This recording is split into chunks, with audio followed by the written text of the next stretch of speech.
ഇതാണ് see lion. ഇതാണ് seal. Seal ഇവയ്ക്ക് പുറത്തേക്ക് കാണുന്ന ചെവികൾ ഉണ്ടാകില്ല. മുൻകാലുകൾ വളരെ ചെറുതായതിനാൽ കരയിലൂടെ നെഞ്ചുരസിയാണ് സഞ്ചരിക്കുന്നത്. സീ ലയൺ ഇവയ്ക്ക് ചെറിയ പുറംചെവികൾ വ്യക്തമായി കാണാം. മുൻകാലുകൾ വലുതായതിനാൽ കരയിൽ 4 കാലിൽ നടക്കാനും കഴിയും. കൂടാതെ ഇവ വളരെ ശബ്ദമുണ്ടാക്കുന്നവരുമാണ്. ഇതാണ് റാബിറ്റ്.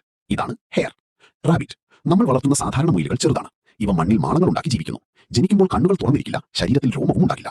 കാട്ടുമുയൽ ഹെയർ സാധാരണ മുയലുകളേക്കാൾ വലുതാണ്. നീളമുള്ള ചെവികളും ശക്തമായ പിൻകാലുകളും ഇവയ്ക്കുണ്ട്. തുറസായ സ്ഥലങ്ങളിലാണ് താമസം.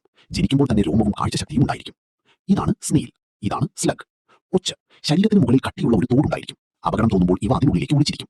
സ്ലഗ് ഒച്ചിനെ പോലെ തോന്നുമെങ്കിലും ശരീരത്തിന് മുകളിൽ കട്ടിയുള്ള തോടുണ്ടാകില്ല. നഗ്നമായ ശരീരത്തോടെയാണ് ഇവ സഞ്ചരിക്കുന്നത്. ഇതാണ് ഹണിബി. ഇതാണ് വാസ്പ്.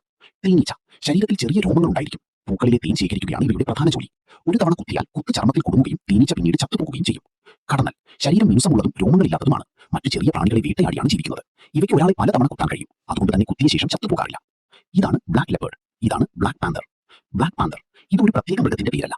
കറുത്ത നിറമുള്ള വലിയ പൂച്ചവർഗ ജീവികളെ പൊതുവായി വിളിക്കുന്ന പേരാണ് ബ്ലാക്ക് പാന്തർ. ബ്ലാക്ക് ലെപ്പേർഡ് ശരീരത്തിൽ മെലാനിൻ പിഗ്മെന്റ് കൂടുതലായതിനാൽ കറുത്ത നിറമുള്ള പുലികളാണ് ഇവ. ഇതാണ് ഹൈന. ഇതാണ് വൂൾഫ്. ചെന്നായ നായ്ക്കളുടെ കുടുംബത്തിൽപ്പെട്ട ജീവികളാണ്. കൂട്ടമായി ജീവിക്കുകയും വളരെ കൃത്യമായ സഹകരണത്തോടെ വേട്ടയാടുകയും ചെയ്യുന്നു. കഴുതപ്പുലി നായയെപ്പോലെ തോന്നുമെങ്കിലും പൂച്ചകളോടും കീരികളോടും കൂടുതൽ ബന്ധമുള്ള ജീവികളാണ്. മനുഷ്യരുടെ ചിരി പോലുള്ള ശബ്ദമാണ് ഇവയുടെ പ്രത്യേകത.